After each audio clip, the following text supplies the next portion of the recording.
আসসালামু আলাইকুম dear viewers, স্ক্রিনে আপনারা যে প্যাসেজটি দেখতে পাচ্ছেন, আমি এখন এই প্যাসেজটিতে রাইট ফর্ম অফ ভার্ব বসিয়ে প্যাসেজটি কমপ্লিট করে দেখাবো। তো ভিউয়ার্স সঙ্গেই থাকুন। তো ভিউয়ার্স আমরা দেখতে পাচ্ছি যে আমাদের এই প্যাসেজটিতে ভার্বগুলো কিন্তু ব্ল্যাঙ্কস এর সাথে সাথে কিন্তু দেওয়া আছে, তো এটা আমাদের জন্য একটু সহজ হয়ে গেল। তো শুরু করছি viewers. Dhaka the world's densest and fastest growing city, মানে এতটুকু যদি অর্থ করি তাহলে ঢাকা এটা হচ্ছে গিয়া মূলত অ্যাডজেক্টিভ ফ্রেজ। ঢাকা সম্পর্কে অতিরিক্ত তথ্য প্রদান করছে। ঢাকা হচ্ছে বিশ্বের কি অন্যতম একটা ঘনতম কি এবং ফাস্টেস্ট দ্রুত বর্ধনশীল dash face unbearable traffic jam, মানে অসহ্য বা অসহনীয় কি ট্রাফিক জ্যাম, অসহনীয় ট্রাফিক জ্যাম যেটা কি করতেছে ঢাকা সিটিটা কি করছে মোকাবেলা করতেছে। তো ভিউয়ার্স উপযুক্ত কোনো কারণ ছাড়া ফিউচার বা ফার্স্ট টেন্স হবে না, এটা প্রেজেন্ট টেন্সই হবে, that is present indefinite tense. তাহলে এখানে সাবজেক্টটা হচ্ছে মূলত ঢাকা। এই ঢাকা যদি যেহেতু সাবজেক্ট, তো সেহেতু থার্ড পারসন সিঙ্গুলার নাম্বার, তাহলে এখানে আমরা যেটা যোগ করব এখানে সেটা হবে ফেসেস, মানে জাস্ট এখানে থার্ড পারসন সিঙ্গুলার নাম্বার হতে কি এরপরে একটা যুক্ত করে দিলাম, তাহলে এটা প্রেজেন্ট ইনডেফিনিট টেন্স হয়ে গেল। ওকে, মোকাবেলা। আচ্ছা, there dash many reasons for this. তো ভিউয়ার্স এখানে একটু খেয়াল করি,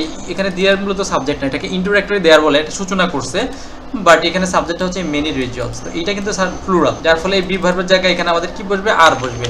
আর উপযুক্ত কোনো কারণ না থাকে এটা ফার্স্ট ইনডেফিনিট বা ফিউচারে যাওয়ার কোনো সম্ভাবনা নাই। তারপর দেখে the ever increasing number of vehicles and population, এখানে হচ্ছে যে ক্রমবর্ধমান সংখ্যা যানবাহন এবং জনসংখ্যার ক্রমবর্ধমান সংখ্যা ড্যাশ মেইন রিজন, মানে মূল কারণ। তো ভিউয়ার্স এখানে সাবজেক্ট কোনটা দেখে মনে হবে যে এখানে কি জনসংখ্যা, এখানে অনেকগুলো ভেহিকলস মানে যানবাহনের কথা বলা হচ্ছে, তাহলে এই যে প্লুরাল মনে হচ্ছে না, এটা মূলত সাবজেক্ট হচ্ছে এইটা এতটুকু। দ্য এভার ইনক্রিজিং নাম্বার মানে হচ্ছে যে ক্রমবর্ধমান সংখ্যা, এটা মূলত একটা third person singular number subject, ঠিক আছে, মূলত সাবজেক্টটা থার্ড পারসন সিঙ্গুলার নাম্বার বিদায় এখানে আমাদেরকে কি বসবে, এখানে ইজ বসবে। আচ্ছা, ডিউরিং এ ট্রাফিক জ্যাম, একটা ট্রাফিক জ্যামের সময় কি পিপল হ্যাজ টু, এখানে বোঝাচ্ছে যে হ্যাজ টু সাফার মানে অনেক কষ্ট ভোগ করতে হয়। তো এখানে পিপল যেহেতু সাবজেক্টটা প্লুরাল, তো এখানে অবশ্যই নিঃসন্দেহে আমরা এখানে হ্যাভ বসায় দেবো সাবজেক্ট প্লুরাল হওয়াতে। তারপর হচ্ছে they have to move in space. Viewers আমরা জানি হ্যাভ টু হ্যাজ টুর পরে কি অবশ্যই ভার্বের প্রেজেন্ট ফর্ম বসে, তাহলে এটা আমরা বসাই দিলাম, হয়ে গেল। তারপর হচ্ছে they have to wait on roads hour after hours, এখানে আমাদের প্রিন্সিপাল ভার্ব দেওয়া আছে, মোডালও আছে, ঠিক আছে, তাদেরকে ঘন্টার পর ঘন্টা কি রাস্তা দাঁড়িয়ে থাকতে হয় বা অপেক্ষা করতে হয়, ফেস আনবিয়ারেবল সাফারিংস। তো ভিউয়ার্স এখানে আমাদের যে ফেস এটার সাথে কি এটাকে ইনফিনিটিভ করবো। ইনফিনিটিভটা মূলত হয় কি, মানে ভার্ব টু ব্যবহার করে ইনফিনিটিভ করা, সেটা হচ্ছে ভবিষ্যতে কোনো উদ্দেশ্য ব্যবহার করতে। অন্য ক্ষেত্রে আমরা যেহেতু এরকম কিছু বোঝায় না, এখানে মূলত এটা অ্যাডজেক্টিভের কাজ করতেছে। এখানে আসলে তাদের কি তারা যে অপেক্ষা করতেছে কিভাবে, এখানে তাদের সম্পর্কে অতিরিক্ত তথ্য প্রদান করছে, তারা কি আনবিয়ারেবল অসহনীয়, তারা কি ভোগান্তি সহ্য করে, যার ফলে এটা কি এটাকে বলে প্রেজেন্ট পার্টিসিপল ভার্বের সাথে। যে ভার্ব কি করে একই সাথে অ্যাডজেক্টিভ এবং ভার্বের কাজ করে, ক্রিয়াপদের কাজ করে, সেটাই হচ্ছে প্রেজেন্ট পার্টিসিপল। তো আমরা এখানে এই জন্য ভার্বের সাথে কি করব, আইএনজি যুক্ত করে দেব, ফেসিং, এটাই কিন্তু perfect. Okay, again the roads of Dhaka city our, এই ঢাকা শহরের রাস্তাগুলো ড্যাশ নট স্পেসেস, এখানে বি ভার্ব বসাইতে বলছি। তো এইখানে সাবজেক্টটা কি দেখি अगेन আবার এখানে কিন্তু সাবজেক্ট প্লুরাল, যে ঢাকা শহরের রাস্তাগুলো বোঝাচ্ছে, ঠিক আছে, তাহলে এখানে কিন্তু অবশ্যই আর বসবে ভিউয়ার্স, এখানে কিন্তু ইজ বসবে না।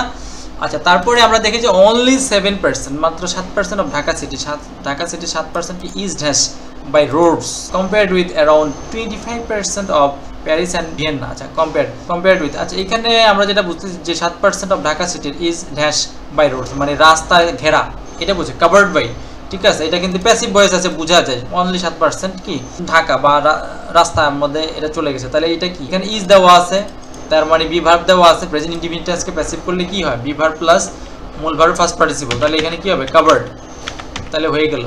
তাহলে 7%টা কি ঢাকা হচ্ছে কি রাস্তা, কম্পেয়ার্ড উইথ তুলনার সাথে, ঠিক আছে, অনলি এটা কম্পেয়ার তুলনা করা হয় কি অ্যারাউন্ড 25% অফ প্যারিসের কত 25%, প্যারিস এন্ড ভিয়েনার কি 25%। Okay, if anybody falls in traffic jam, যদি কেউ ট্রাফিক জ্যামে পড়ে যায়, he does not know when, মানে মূলত বোঝাচ্ছে সে জানে না, হোয়েন উইল রিচ হোম, মানে সে জানে না। তো আমরা জানি ভিউয়ার্স ফার্স্ট কন্ডিশন যেটা ই plus present indefinite plus future indefinite, তো এখানে কিন্তু ফিউচার প্রেজেন্ট ইনডিফিনিট আছে প্লাস ফিউচারটাও আছে। এখন এইটা কি হবে, এটা কি ফিউচার হবে না, যদি এরকম থাকে যে দুইটা সেন্টেন্সের শেষের অংশটা যদি কি ফিউচার ইনডিফিনিট করা থাকে, তাহলে আগেরটাকে আমরা প্রেজেন্ট ইনডিফিনিট করে নেব। তাহলে এখানে আমাদের যদি এটা নেগেটিভ, তাহলে এখানে হি ডাজন্ট নো, সে জানে না কখন সে ফিরবে। ওকে, এটাই কিন্তু ম্যাচিং হয়। তারপরে হচ্ছে সামটাইমস, মাঝে মাঝে এই ডিস্টেন্স অফ 1 কিলোমিটার, মানে 1 কিলোমিটার ডিস্টেন্স, এটা বোঝাচ্ছে যে dash an hour to cross. মাঝে মাঝে কি হয় যে 1 কিলোমিটার দূরত্ব যেতে কি 1 ঘন্টা লাগে, মানে পার হতে, ঠিক আছে, আর টু ক্রস পার হতে কত 1 ঘন্টা সময় লাগে, এটাই বোঝাচ্ছে এখানে টেক্স অ্যান আওয়ার। তো এইখানে ভিউয়ার্স আমরা এটা যেহেতু subject third person singular number, sometimes distance of kilometre, টোটালটা হচ্ছে থার্ড পারসন সিঙ্গুলার, তাহলে এখানে আমরা টেক্স ব্যবহার করতে পারি, অথবা ক্যান টেক এটাও ব্যবহার করলে হয়, ক্যান ব্যবহার করলেও হয়। তার পূর্বে যদি আমরা ক্যান ব্যবহার করি তাহলে ক্যান টেক্স টেক হবে, রাখতে পারে, এটা একটা পসিবিলিটি, তবে এইটাই বেটার, টেক্স মাঝে মধ্যে নেয়। অফিস অ্যান্ড স্কুল গোয়ার্স, মানে যারা স্কুলে যায় এবং অফিসে যায়, ফাইন্ড ইট ডিফিকাল্ট, তারা এটা দেখে খুব ডিফিকাল্ট। তো এখানে ডিফিকাল্টের পরে কিন্তু একটা অ্যাপ্রোপ্রিয়েট প্রিপোজিশন বলি আর যাই বলি, এখানে আরেকটা ভার্ব আছে। তো এটা কিন্তু যদি ফিউচার কোনো কিছু, ভবিষ্যতে কোনো উদ্দেশ্য বোঝায়, তাহলে সেখানে কি, সেখানে তার ওই ভার্বের পূর্বে কি বসে, এটা ইনফিনিটিভ হয়ে যায়। যেমন এটা বলছে অফিস স্কুল গোয়ার্স, মানে যারা অফিসে যায় এবং স্কুলে, তারা কি দেখে যে এটা খুব কঠিন কি পৌঁছাতে, ভবিষ্যতে একটা সম্ভাবনা পৌঁছাতে, তাদের গন্তব্যস্থলে যথাসময়ে পৌঁছাতে কি, তাহলে কি এই ধরনের অর্থ প্রকাশ করলে ভার্বের শেষে বা ভবিষ্যতের উদ্দেশ্য বুঝালে সেখানে অবশ্যই আমরা কি ব্যবহার করব, টু ব্যবহার করব। তাহলে এখানে টু রিচ, ওকে, পৌঁছাতে, যথাসময়ে পৌঁছাতে, এটা কি কঠিন হয়ে পড়ে, তারা দেখে যে এটা খুব কঠিন হয়ে যায়, কঠিন যে তাদের যথাসময়ে কি গন্তব্যস্থলে পৌঁছাতে আছে। তারপরে দেখি আওয়ার গভর্নমেন্ট, আমাদের সরকার ট্রাই হার্ট অ্যান্ড সোল, মানে আন্তরিকভাবে কাজ করতেছে, মনে প্রাণে কাজ করছে, চেষ্টা করছে টু সলভ দ্য প্রবলেম। তো এইখানে আমরা দুইভাবে করতে পারি, TRIS, ট্রাইস, চেষ্টা করে, অথবা ইজ ট্রাইং। এটা আমাদের সরকার, এটা টোটাল জিনিসটাই কি থার্ড পারসন সিঙ্গুলার নাম্বার, এটা হতে পারে ইজ ট্রাইং, চেষ্টা করছে, মনে প্রাণে চেষ্টা করতেছে তারা কি এটা সমাধান করার জন্য। আচ্ছা, ফ্লাইওভার্স, এখানে হচ্ছে যে আমাদের উড়াল সেতু যেগুলো built in different places in order to control traffic, তাহলে এইখানে in order to মানে হচ্ছে ট্রাফিক জ্যাম নিয়ন্ত্রণ করার জন্য বিভিন্ন স্থানে কি ট্রাফিক ফ্লাইওভার কি নির্মাণ করা হয়েছে, ফ্লাইওভার কিছু করে না, বাট ফ্লাইওভার নির্মাণ করা হয়েছে এরকম, তাহলে প্যাসিভ ভয়েসে চলে যায়। তাহলে ফ্লাইওভার সাবজেক্ট কি থার্ড পারসন প্লুরাল নাম্বার, তাহলে এখানে তো জিনিসটা প্রেজেন্ট টেন্সে আছে, তাহলে আর হবে আর, অথবা এটাকে প্রেজেন্ট কন্টিনিউয়াসও করতে পারি, অথবা এটাকে আমরা আর বিং বিল্ড, আর বিল্ড দিলেও হবে। আর যদি কন্টিনিউয়াস করি তাহলে অর্থ মিলে যায় যে নির্মাণ করা হচ্ছে বা হয়েছে ডিফারেন্ট প্লেস, বিভিন্ন জায়গায় কি ট্রাফিক কন্ট্রোল, ট্রাফিক জ্যাম নিয়ন্ত্রণ করার জন্য। আচ্ছা, তারপর দেখি বিসাইডস, ছাড়া এখানে ট্রাফিক পুলিশ এবং সার্জেন্ট, ট্রাফিক সার্জেন্টের কি ড্যাশ ফাইলিং কেসেস এগেইনস্ট, এদেরকে এরা কি করে, এরা কি দেখে ফাইল কেস করে দেখে এরকম বিষয়টা মন না, এদেরকে দেখা গেছে যে ফাইলিং কেস মানে কেস ফাইল করতে বা কেস মামলা দিতে against vehicles breaking road transport rule, যারা কি করে রাস্তাঘাটে যারা ট্রান্সপোর্ট রুল এবং যানবাহনের ঠিক আছে যে নিয়ম কানুন আছে এগুলো যারা ভঙ্গ করে তাদের বিরুদ্ধে কি মামলা দেখা দিতে, তাহলে তাদেরকে কি এই পুলিশ ট্রাফিক্স এদেরকে কি দেখা গেছে, এটা তো বহু বচন এখানে, তাহলে আর সিন।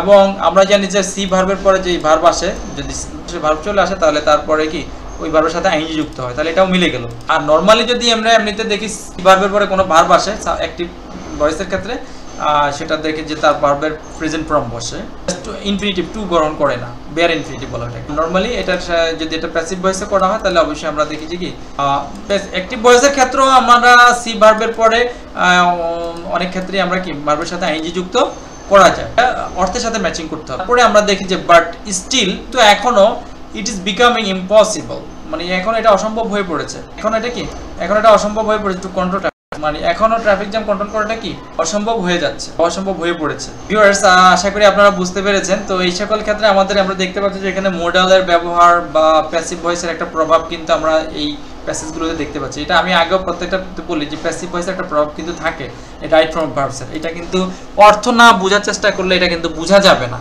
আশা করি আপনারা বুঝতে পেরেছেন। কোনো জানার থাকলে অবশ্যই কমেন্ট সেকশনে জানাবেন। সঙ্গে থাকার জন্য ধন্যবাদ। ভালো লাগলে অবশ্যই সাবস্ক্রাইব